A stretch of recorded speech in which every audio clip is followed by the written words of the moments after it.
आप जरूर पसंद करेंगे और चैनल को सब्सक्राइब करेंगे। मास्टर एक लाइन पांडे जी बड़ी रसदार गीत बजावत होन। कोनो आशिक अपने आशिक मासूका से कुछ इशारे में मांग रहल बा।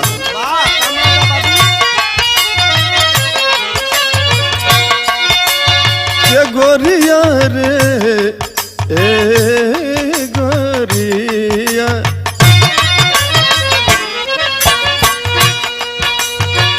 ए हो करे जा मन राखी दे तू हो ए हो करे जा मन ओ हो ए हो करे जा मन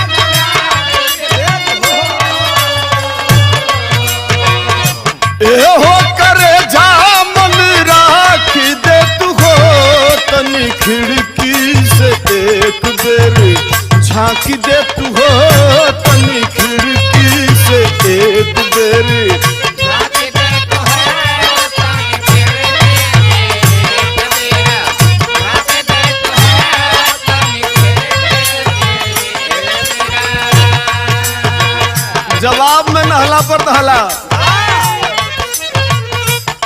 करिया करिया रसगुल्ला रसदार राजा जी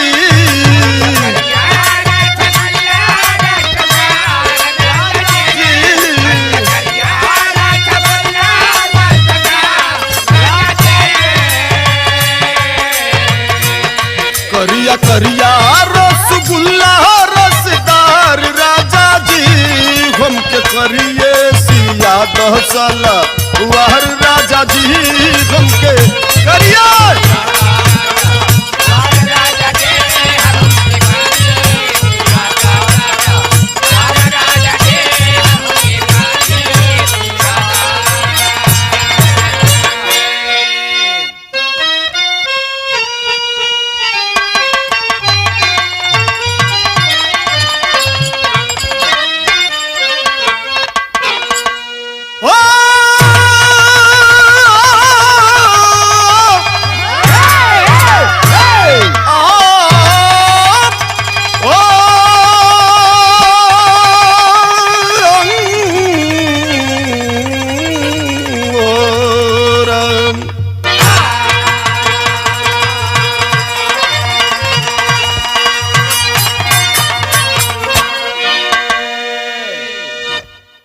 साथियों,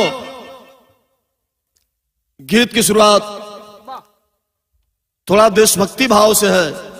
बिरहा अपने आप में अजीबो ढंग का है। कवि ने बड़े तौर तरीके से बड़े सलीके से सजाया है, लेकिन दो लाइन देशभक्ति भाव है मास्टर। कैसे?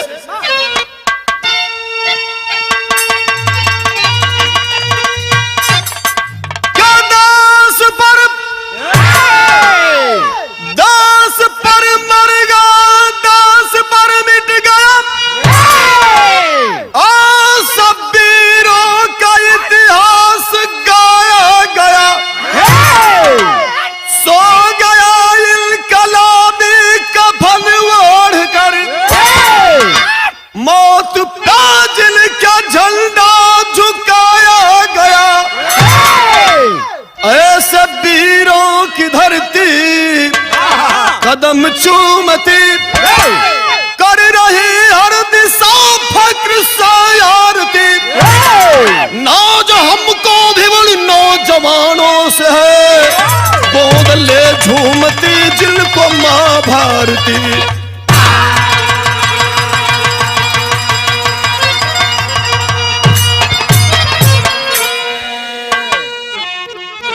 यहाँ एक लाइन भोजपुरी पांडे जी मुखड़ा है।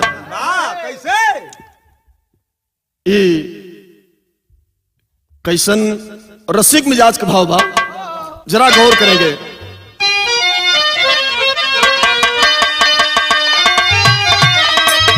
बार मास्टर बा। अरे अखिया से ले लो प्यार के हाँ हाँ अखिया से ले लो प्यार के न्योता ये सजन।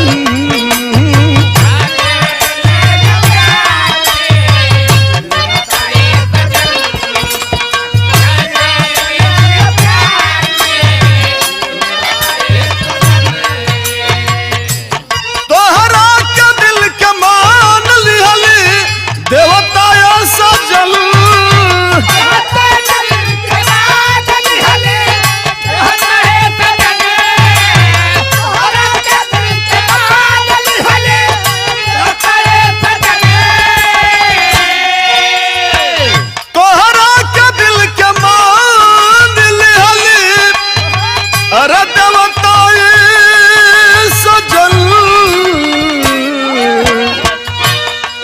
अखिया से ले लो प्यार के न्योता ये सजन।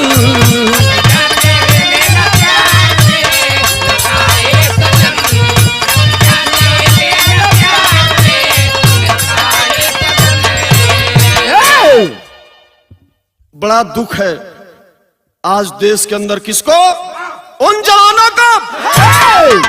आज हमारे देश के फौजी नौजवानों के दिल में बड़ा ही कसक है कि शायद आज यही दिन देखने के लिए आजादी के दीवानों ने अपनी कुर्बानी नहीं दिया था।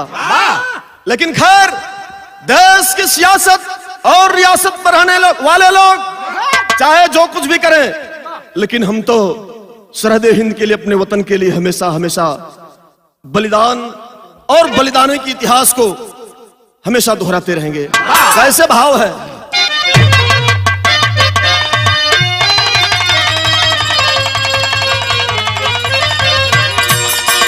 अरे देते रहेंगे सरहद पे, भला देते रहेंगे सरहद पे हम जानुए वतन। देते रहेंगे सरहद पे हम जानुए वतन।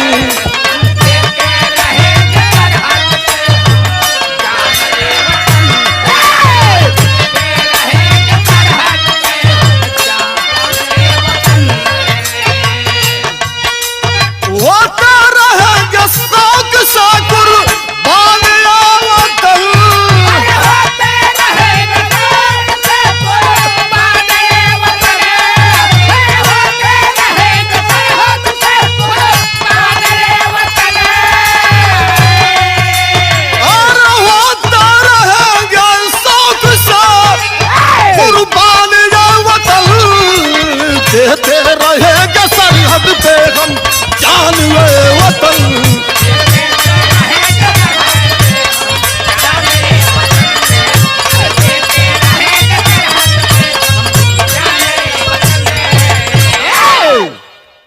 यहीं से कवि ने बड़ी बारीकी के साथ इस धरती को, हिंदुस्तान की धरती को, भारत की धरती को कैसा बताया है, जरा गौर करेंगे जौहरी छंद में।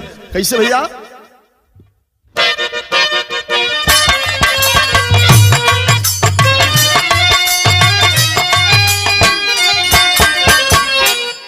कवि जी ने इस भारत की धरती को कैसा बताया है, जरा गौर करेंगे सुने वाले भैया। गांधी गौतम की धरती सभी पड़ोसी भाई, पर पाकिस्तान के कारण सरहद पर मची लड़ाई। कुर्बान जवानी करके मान दुष्ट का तोड़ा, खूनी बना बेशर्मी उकसाता सदा भगोड़ा। जालौन जिला के अंदर पुरई तहसील पुरानी, पहलवान सिंह ठाकुर बेटे की चढ़ी जवान। और मस्तानी उम्र में संजा साथेर के जैसा सीना, चारा सूरज सा दमके रे मचला सब देख हसीना।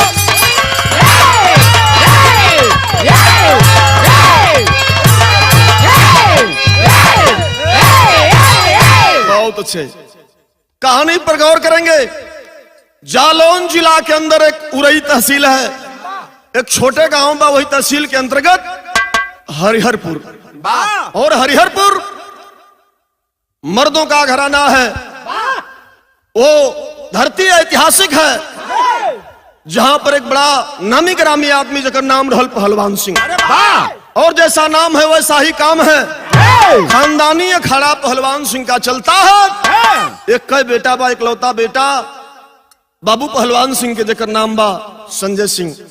इतना सुंदर रहल, इतना रंगीला गठीला रहल कि जकर सुगराई पर कितना हसीना कुर्बान हो जाए। अभी इंटर की पढ़ाई कर रहा था वो लड़का जीआईसी इंटर कॉलेज जालौन के अंतर्गत। एक कॉलेज की एक लड़की से एक दिन इंचार हो गई, यानी कहानी प्यार की शुरुआत हो गई। धीरे धीरे धीरे धीरे मामला आगे बढ़े लगल। एक लाइन यहाँ तरज बा, कौन गीत बा?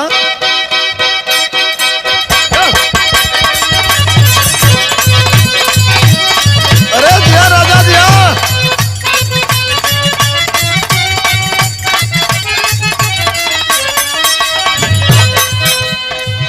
जैसन भाव रहल ठीक वैसने गीत भी लेल गई। गरम भइल पश्चिम टोली,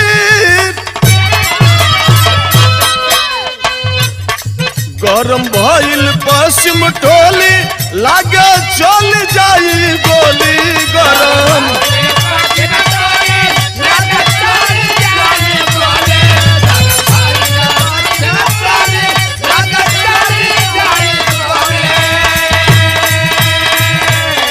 गरम भइल पश्चिम टोली, लागे चल जाई गोली। सब केहू जान गइल हमनी के मुहाला में, सब केहू जान गइल हमनी के मुहाला में।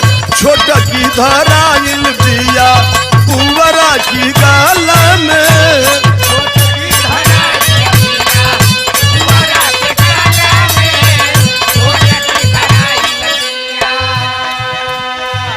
लेकिन आज बाबू संजय सिंह और वो लड़की रंजना का प्यार धीरे धीरे जब परवान चढ़ल पांडे जी तो गाड़ी कहां पहुंचतिया।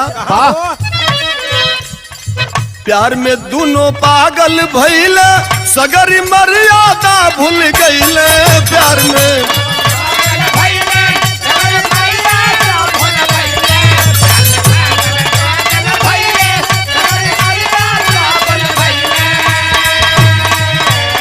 प्यार में दोनों पागल भइला, सगरी मर्यादा भूल गइले। झूमत बाटे प्यार में उमरिया ये बाबू, झूमत बाटे प्यार में उमरिया ये बाबू।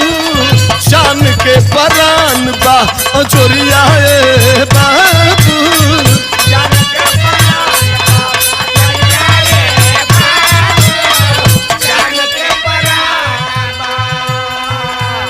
चोरी चोरी चुपके चुपके भेंट दीदार हो रहल बा।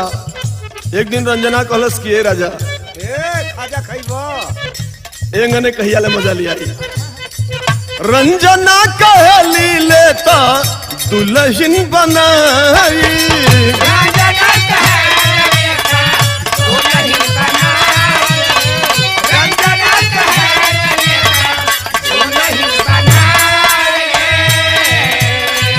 सुन क्या बात संजलिया चेहरा झुकाई।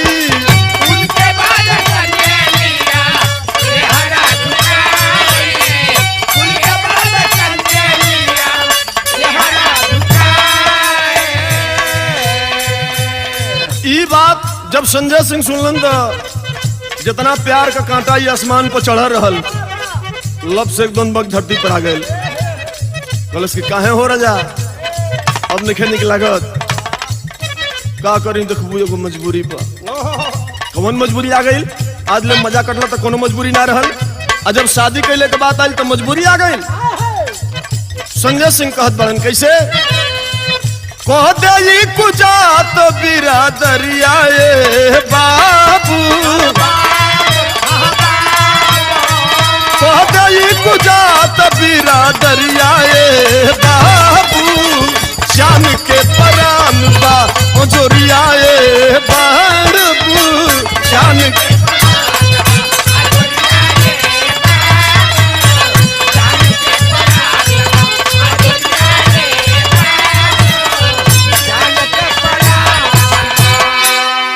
भैया रंजनवा के तो जौन बा खोपड़ी कर मान गईल कलश के है बड़ा लंबा लंबा हाकत रहला, साथ साथ में जीना मरना। अरे वो अटल इरादा कहाँ गया, तुम ही बताओ दिल की धड़कन तेरा वादा कहाँ गया। कुछ बोलत ना बा, चुप्पी साध लेलस, समझ गई कि अब रास्ता बदलना चाहता है। लेकिन ओकरा मन में भाव बा कि हम संजय सिंह के दुल्हन बन जेती। एगो रास्ता सुझल और कैलस का, पहलवान ठाकुर सिंह सेजा सारी बात बताई है, हमें बना ले बहू पिताजी मन की अर्ज सुनाई है। पहुंच गए हाई कोर्ट में, कलश की बाबूजी हमरा और होखे वाली बहू है, एक घराना के थम आ गया ठाकुर, 2 कौड़ी की छोड़ी और इस घराने की तू बहू बनेगी। मेरा बेटा तेरे साथ मौज मस्ती कर लिया 2 दिन और तू अब लंबी बाजी मारना चाहती है।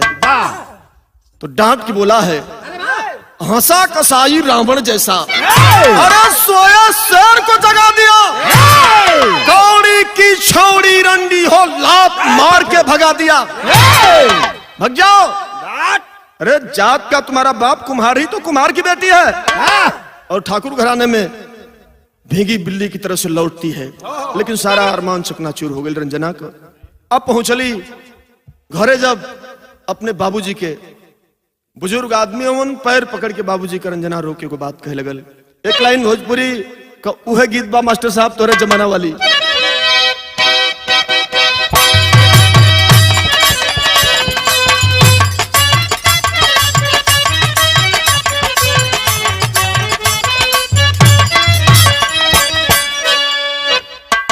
ये मास्टर ये कोनो ननद अपनी भौजाई से कहता, ओकरे दिल में बड़ा अरमान बा, लेकिन तोपले तोपले ये बड़ी बात कही गई। कैसे, अरे कही दा भौजी भैया जी से, अरे कही दा भौजी भैया जी से, कैदा मुर्गा बनवा हो।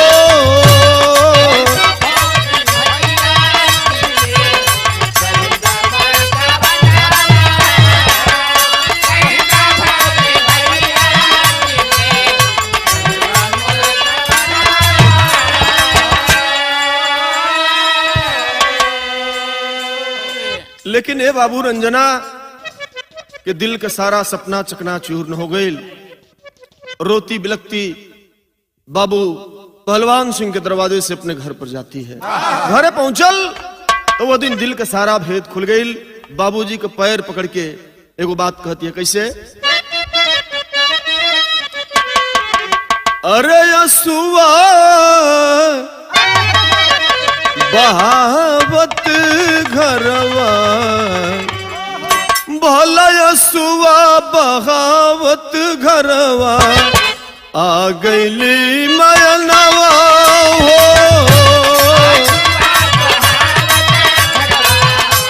आ गईली मयनवा हो।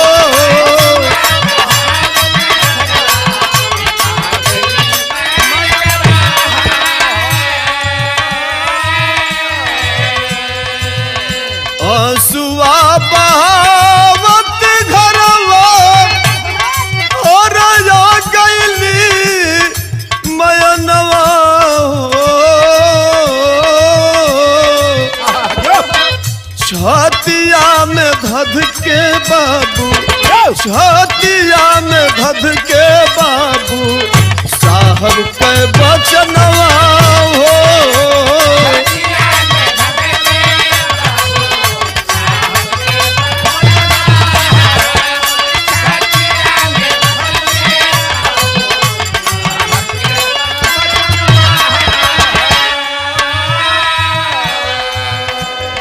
माई बाप के सामने बेटी के गाय को उपमा दिहल जाला। बाबू का कलेजा टूट गई, कहलन कि हमारी बेटी हुआ रोवजन बेटी धीरज बाबूजी बनावाले।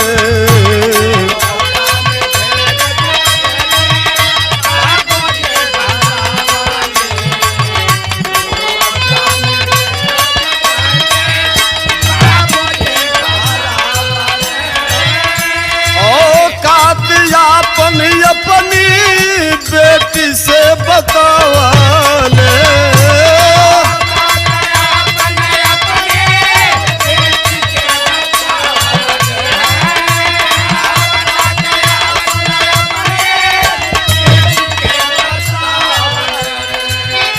बाबू कलन की बिटिया, अरे मैं हूं ना रे, मैं तेरी सगाई कर दूंगा, तेरा हाथ पीला करा दूंगा। तू घबराती क्यों है? अपने घराने में, अपने खून खानदान में तू दुल्हन बन के चली जाएगी। गरीब लोगों के साथ तो ये जमाने से होता आ रहा है। लेकिन इधर पहलवान सिंह का बेटा, मैंने बताया कि बड़ा ही रंगीला और गठीला सुंदर होनहार नौजवान था, रियाजी आदमी था। उसकी किस्मत भी कुछ अजीब तरफ लेके चल रही है। अरे चढ़ल बा जवानी तन पे बाबू संजा मार दनवा हो। अरे सेना में भर्ती भइले, सेना में भर्ती भइले ठाकुर के ललनवा हो।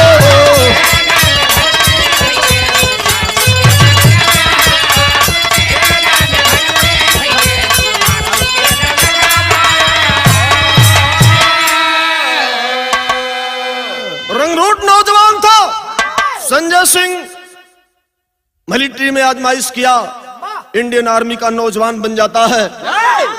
तो वर्दी जिस दिन इस शरीर पे चढ़ती है, जवानों के दिल का भाव बदल जाता है। आज अपनी टोली में जाने के बाद, फौजियों के टोली में जाने के बाद सोच रहा है क्या? धड़क रहा था शेर का सीना, लड़ता फौजी वीर दिलार। आतंकी बेईमानों को अब मारेंगे कश्मीर में घेर। यूपी में तब चुनाव आया, भारत अंदर मचा था शोर। चला दिखाने नरेंद्र मोदी सीमा पर सत्ता का जोर। उत्तर प्रदेश के अंदर विधानसभा का चुनाव हो रहा है। इधर देश की कुर्सी पर बैठे हुए नरेंद्र मोदी जी सर्जिकल स्ट्राइक करते हैं सीमा पर, दुश्मनों को मात देने के लिए। पैरा कमांडोज के द्वारा किया सर्जिकल स्ट्राइक, अपनी महिमा खुद गाया है। सत्ता के नौटंकी से आतंकी आग चढ़ाए हैं। आज इस स्ट्राइक से देश की रियासत और सियासत तो जरूर गर्मा गई, लेकिन हमारे दुश्मन जो हमेशा से हमारी बुरी निगाह किया रहता है हमारी तरफ, आज आतंकी खड़बड़ा जाते हैं। तो भाव है, एक लाइन यहां तरज बा, कौन गीत के लाइन बा?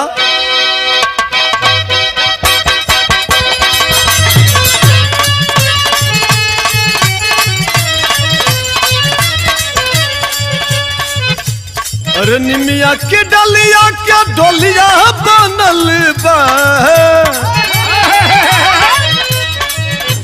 निमिया की डलिया क्या डोलिया बनल, ऊपर नीम का पतइये हार।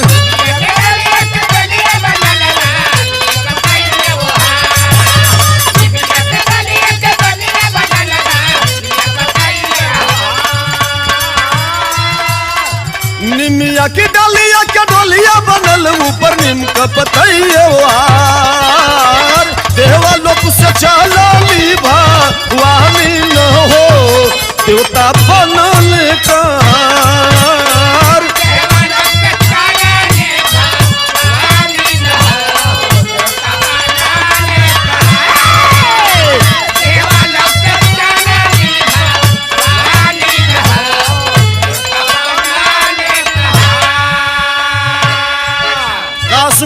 अंतर्गत सुजावा सेक्टर में आज संजय सिंह के फौज की टुकड़ी काम कर रही है।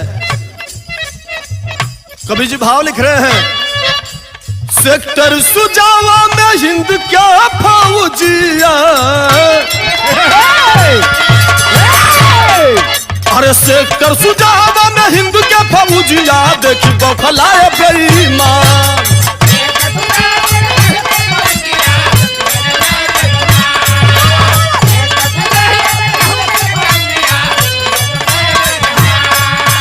सेक्टर सुजावा में हिंद के फौजिया, देखी बौखलाए बेईमान। रातिया में पाजी मीरा दहिया न हो, सधले गोली के निशान।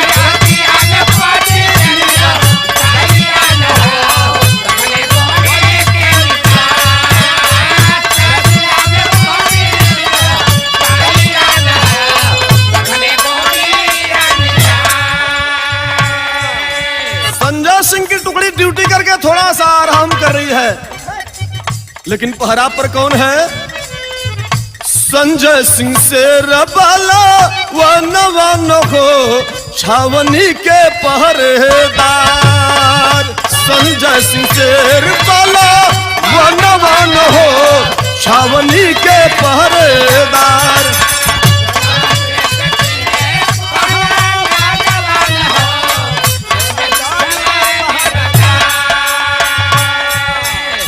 सुतला में पाजी दुश्मनवा न हो, छोले गोली धुआंधार। लेकिन 3 वीर साथ के शहीद हो गई, घायल हुए संजय नौजवान।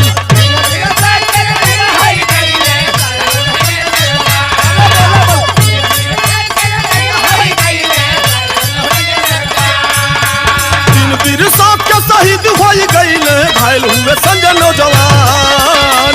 रातिया में पाजी मीरा दहिया न हो, सधले गोली के निशान।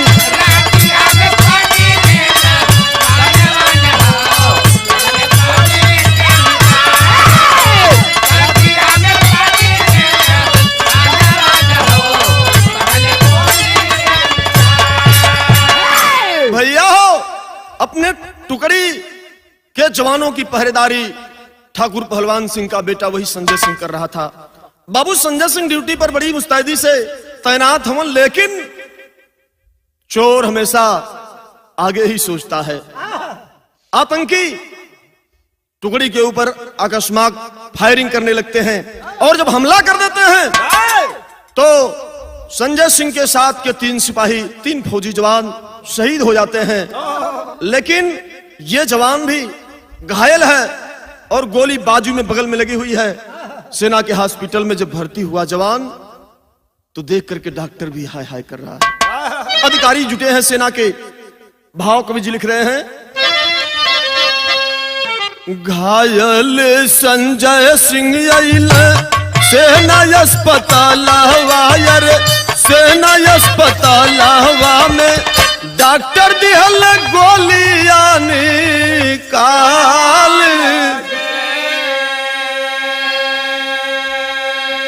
सेना के ऑफिसर दी के सिंह जी शाबाशी देले, सिंह जी शाबाशी देले।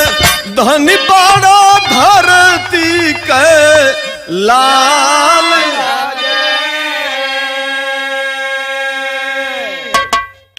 बीके सिंह जो सेना के बड़े ऑफिसर हैं, उस फौजी जवान को देखने के लिए जब हॉस्पिटल में पहुंचे हैं, शाबाशी दे रहे हैं कि बहुत बहादुरी के साथ तूने वतन के लिए अपने आप को निछावर करने की सोच रखा था। बहुत बहुत बधाई है तुम्हारे जैसे नौजवानों के बल पे ही तो देश आज टिका हुआ है। लेकिन आज बाबू बीके सिंह एक रिक्वेस्ट करते हैं कि बेटा तुम अभी नौजवान हो, रंगरूट हो, और तुम्हारी शादी शायद नहीं हुई है, यह हमको खबर चली है। अगर तुम तैयार हो तो हमारी एक बेटी है इकलौती, निशा सिंह, और वो बेटी हमारी इंजीनियरिंग कर रही है, और मेरा भी हौसला बुलंद होगा कि मेरा दामाद एक फौजी नौजवान है। मेरी बेटी की से रिश्ता मंजूर कर लो। संजय सिंह वो अधिकारी के सामने कैसे स्वीकार कर लिया और शादी होती है। तो ड्यूटी पर ही लेकर के अपनी दुल्हन निशा सिंह को बाबू संजय ड्यूटी पर तैनात हवन। तब सरहद पे लागल संजय ड्यूटी पर जागल बान, ड्यूटी पर जागल बान, दुल्हन क्या थोड़ा बाकी आल।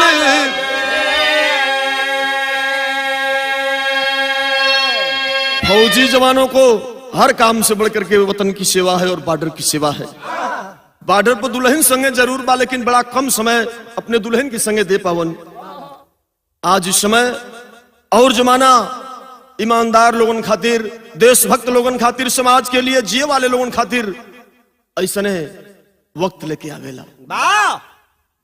अघरवा में बैठल निशा अब्दुल से पति हो गईली, अब्दुल से पति हो गईली, फेसबुक के बाटे का माल।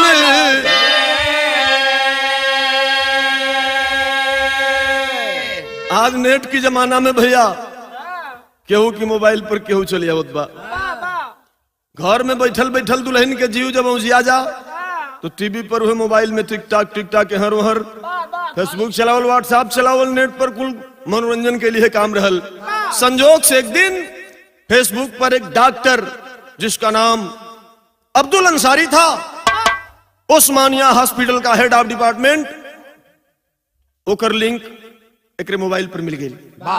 धीरे धीरे बात भइल और जब बात होखे लगल तई कहानी धीरे धीरे धीरे धीरे प्यार में तब्दील होखे लगल।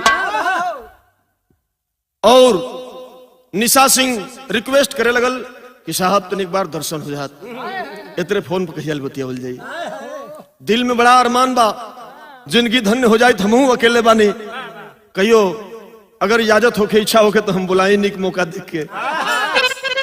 डॉक्टर तो यह चाहते रहल, अरे पूरा दशहरी आम काट। एक लाइन यहाँ गीत बहु है राम दोस्त ताज वाली।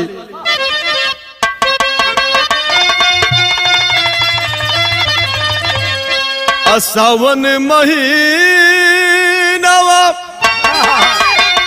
असवनैया निकला गल, अकाला तिलक लवा के गोरैया निकला गल, तरस रस झूलली झूलनवा राधा को काधा मन मोए।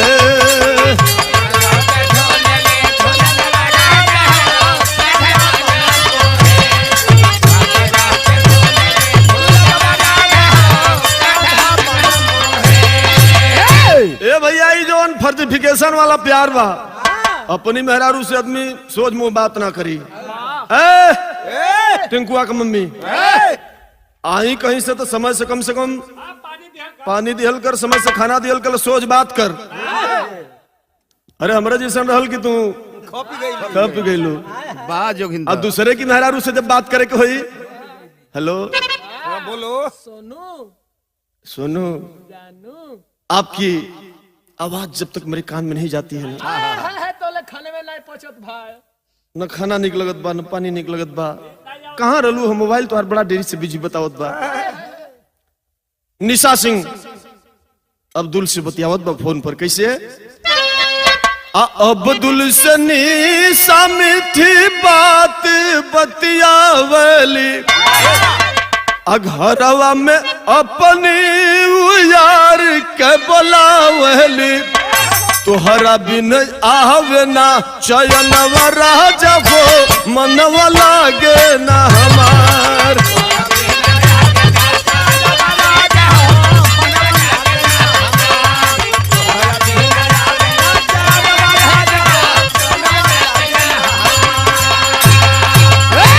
डॉक्टरवा सोच गई कि अभी गाड़ी धीरे धीरे लाइन पर चढ़ा थिया, कलस क्या रे छोड़ा, हमरे जैसन छोट मोट डॉक्टर के चक्कर में का पड़ल हो, कि डॉक्टर कहे पति तोहरो फौज के जवान हो।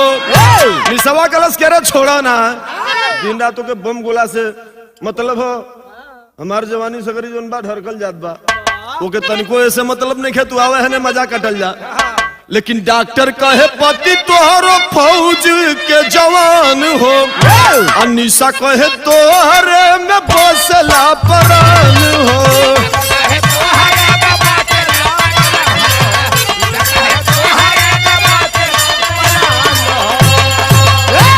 अब मारल जाई कही के योजनवा राजा हो, मनवा लागे ना हमार।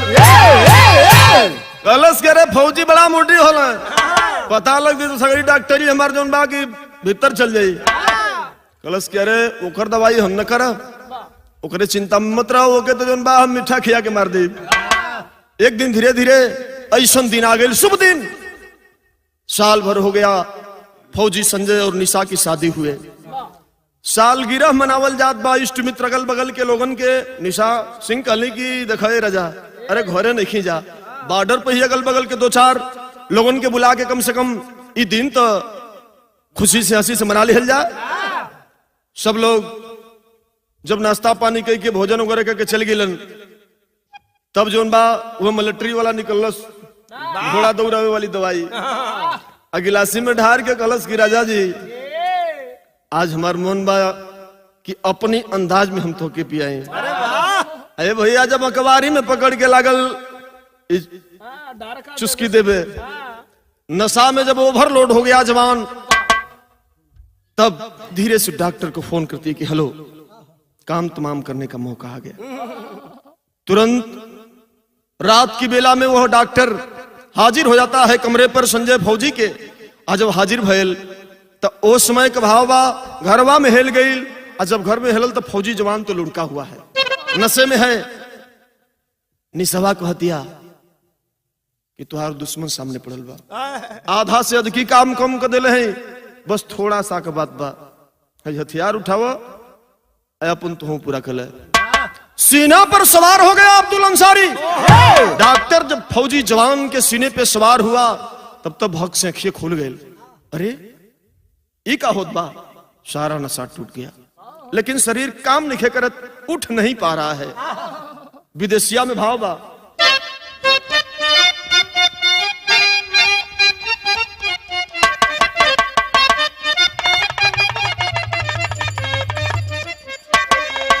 वारे समय जवने देश में नारी खातिर होकर पति परमेश्वर हो खेला, आज पति अपने पत्नी के सामने हाथ जोड़ बा, आंख से आंसू चलत बा और रो करके एक बात कहत बा, बाबू संजय फौजी कैसे? अरे मारी देल रही तू देखे भला दारू में जहरवा हो, काहे करवावेलू हलाल हो गुजरिया, मरी जई है माई बाबू हमारी मौतिया से, बानिए कलवता हम लाल हो गुजरिया। बाबू कंगन में सुना हो जी, जा जब तुम्हारी है इच्छा बा तो तू अपन काम करा, हमके कोनो शिकवा शिकायत नहीं खे, लेकिन हमर जान बकस कुछ ना शिकायत करब, तुझ नहीं के साथ रहा, लेकिन काहे आज बनल बाड़ू काल हो गुजरिया। अब्दुल चुपचाप देख रहा है, निशवा कुछ बोलत नहीं खे, इधर पति हाथ जोड़ के रिक्वेस्ट कर रहा है, अपनी बात को कहते जा रहा है, लेकिन निशा सिंह एक बार भी जुबान खोल नहीं रही है। इशारा के लिए अब्दुल के कि लेट मत करो नहीं तो बात बिगड़ जाएगी। तो अब्दुल से निशा तबला बोला कइला सही सारा पापिल, अरे वह चकुआ से गोदत बा चल डाल हो गुजरिया। चाकू से तुरंत वार करना शुरू कर दिया। जब अपनी प्रेमिका का इशारा पौलुस जोर से फौजी चिल्लायल, बगल में ही रोड है, एक चौकीदार पहरा दे रहा था, घूम रहा था रात की बेला में, और जब कान में आवाज गई तो शोर मचौले, सकल बल के लोग दौड़लन। डॉक्टरवा जान गए कि अब तो मामला फंसी, तुरंत पिछले वाले गेट से भागल, और जब भाग चलल सेना के हॉस्पिटल में तुरंत उस जवान को ले जाया गया, लेकिन डॉक्टरों ने रेफर कर दिया अल्मोड़ा सेंट्रल हॉस्पिटल, फौजियों के हॉस्पिटल में। आज जब वहां पहुंचलन बाबू संजय हो, तो डॉक्टर देख करके मायूस हुआ कि आखिर मैं करूं तो क्या करूं। वास्तव में किसी माँ बाप का ये होनहार बेटा है, लेकिन जकर बेटा हो ओकर तो दिया लगत है बुझा जी। डॉक्टर का दिमाग काम नहीं कर रहा है कि मैं कैसे आखिर में करूं तो क्या करूं। पछतावा है उसकी सुंदरता पर, उसकी वीरता की कहानी को सुन करके। कैसे डॉक्टर सोचत बा, देखी क्या हालतिया अरे बिहार छतिया भला मुरझाइल सुमनवा। देखी क्या हालतिया बिहार छतिया मुरझाइल सुमनवा।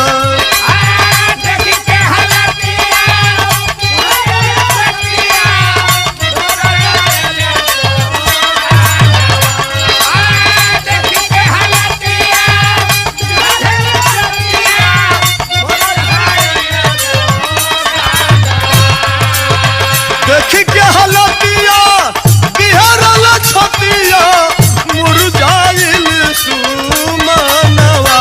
अरे डॉक्टर कहले बची न जनवा, गिरल बहुत खूनवा। अरे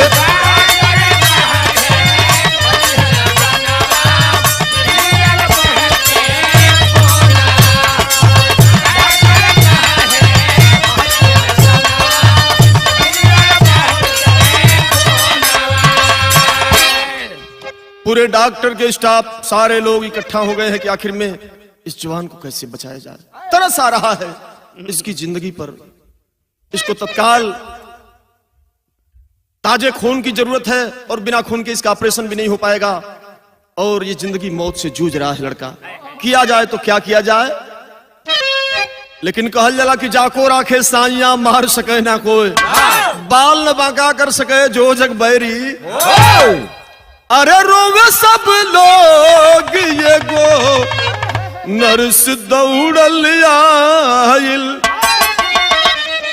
बिलखे बेचारी बाटे करुणा छछाइल।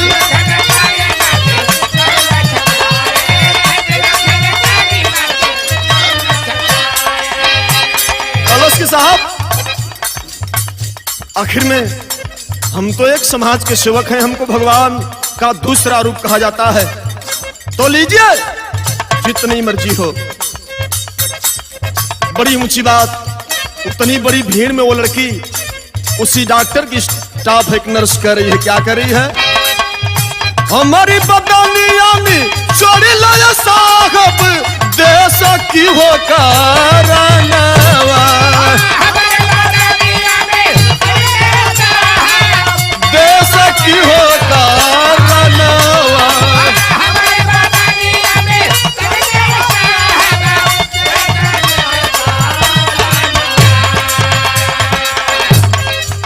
ये जवान जो पूरे इंडिया का, पूरे भारत का दुलारा है, सबका बेटा है, ऐसे बहादुर की जिंदगी बचाना जरूरी है। लीजिए जितनी जरूरत हो मेरे शरीर से खून निकालिए। हमारी बदनिया में चोरी लाया साहब देश की हो कारनावा। अरे डॉक्टर कहले बची है ना जनवा, गिरल बहुत खूनवा।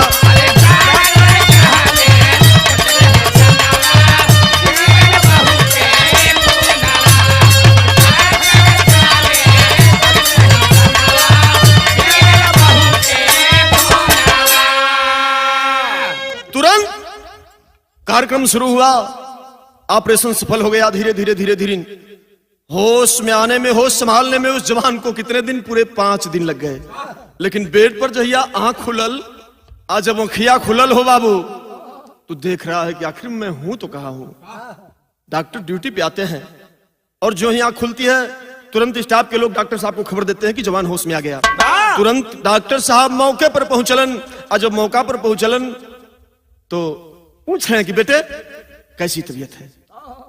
बोला कि तबीयत तो साहब ठीक है, लेकिन हम हई कहवा, कौना जगह है, हम ही जानल चाहते हैं। हम ठीक भैली तो ठीक कैसे भैली? ई तो होश आवत बा कि हमार ई हालत में पहुंचावे वाला हमार धर्म पत्नी, हमार दुल्हन बा। ई तो हमके होश आवत हो थोड़ा थोड़ा, लेकिन यहाँ कैसे नहीं कहा है? एक ही बात तेने बताई, बेटा छोड़ दे सारी बात। अरे तू बच गया, तू बड़े भाग्यशाली है, क्योंकि पूरे देश का दुलारा है, सबकी दुआ लग गई तुझे। और जानते हो, इसी हॉस्पिटल की रहने वाली हमारी स्टाफ है, बिल्कुल एक नई नवेली लड़की है, उसी ने तुमको जीवन दान दिया है। साहब जरा उस देवी को मेरे सामने बुलाइए, मैं थोड़ा देखना चाहता हूं कि वो कौन सी देवी है जिसने हमारी जिंदगी के लिए दुआ कर दिया। वो जवान कह रहा है, क्या कह रहा है? कहा वो भवनिया बदस की जोगिनिया, अरे कहा वो भवनिया बदस की जोगिनिया, दिहानी जीवन दानावा।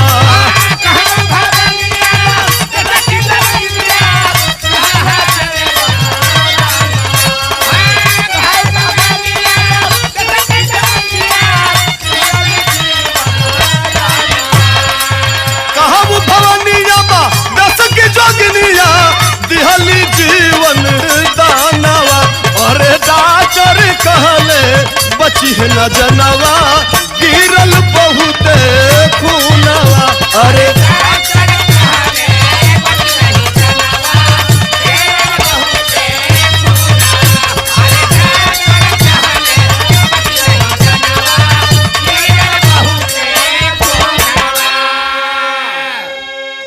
जवान के निवेदन पर डॉक्टर साहब बुलवाते हैं कि चलो वो फौजी जवान तुम्हें बुला रहा है, होश में आ गया है, तुम्हारी मेहनत सफल हो गई। आइल तो जरूर बाऊ लड़की नर्स बेड के पीछे यानी सिरहाने की तरफ खड़ा हो गई। डॉक्टर साहब कहते हैं कि जाओ सामने जाओ, तुम्हें देखना चाहता है वो लड़का। लेकिन डॉक्टर साहब को बतिया सुन के वो नर्स का चेहरा नीचे झुक गई और एक आवाज देत बा, कौन तेरी में कहना बा,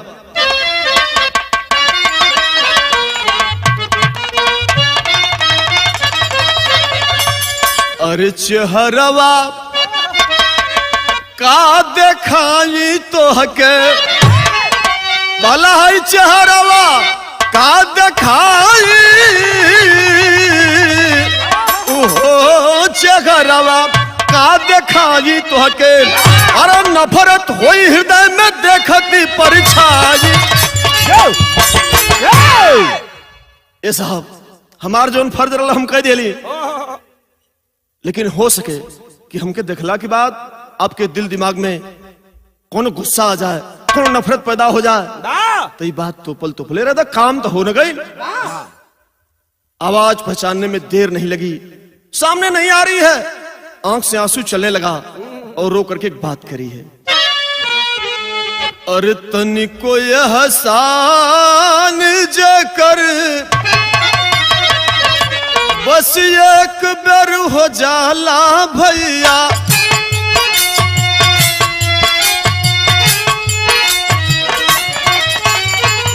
जिंदगी भर आदमी हो जाला कर्जदार,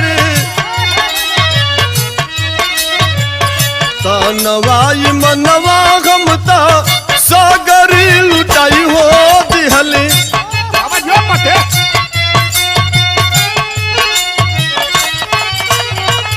दुवरा सगाई ली भगाई दूतकार, इतने ना सहल ना बेदनवा हमारी बाप का मरनवा भइले,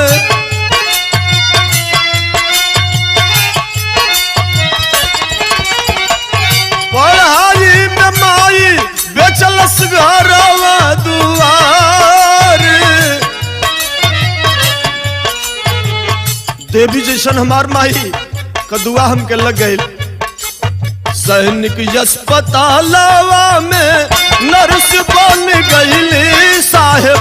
बाबा जाओ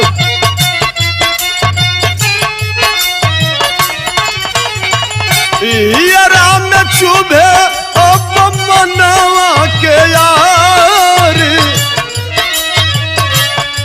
हे साहब, हम इतना छोट बिरादरी कहें, इतना हम नीच समझे जाए वाला जात कहें कि हम सामने कैसे आ सकीला।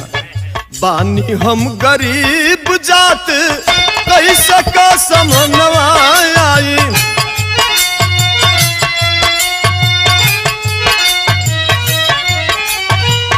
अखिया में तो उतर अंगार।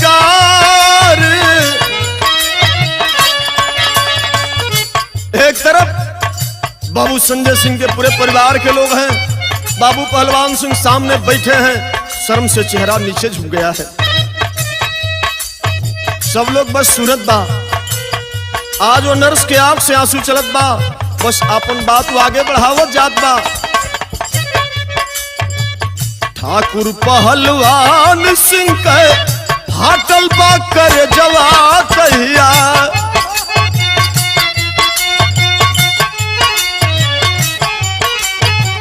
माफ कही द बेटी बात गलती हमार। बेटी बस करो, बहुत हो गया, क्षमा कर दो। अगर थोड़ा भी हमारे अन्याय को क्षमा करने की दिल में तुम्हारी जगह हो तो क्षमा कर दो। हम अपनी गलती के लिए माफी मांगते हैं।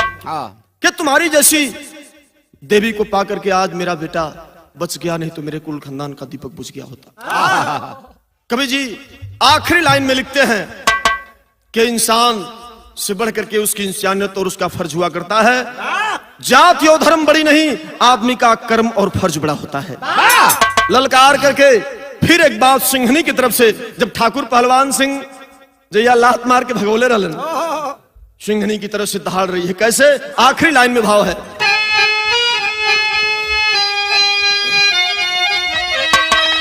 अरे का भइल की अरे आज नाग नहीं बाबूजी, तो कैसे हमरा के पतोहिया बनल बाबूजी।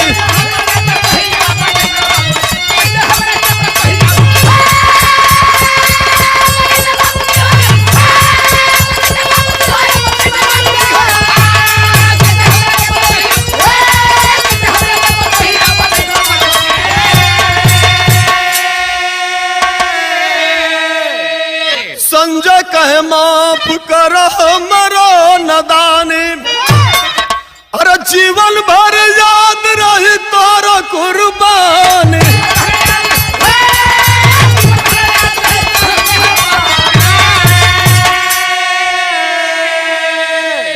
संजय सिंह भी हाथ जोड़ लेते हैं उसके सामने। यही है इंसानियत और मानवता, जिसके सामने ये सारा का सारा समाज नतमस्तक हो जाता है। मित्रों, इसलिए कभी मानवता और फर्ज को दिल दिमाग से हटाना नहीं, आगे रख करके इंसान को काम करना चाहिए। तब ऊंच घराना हाय मस्तक का झुकई बाबूजी, कैसे हमारा के पतोहिया बनई बाबू।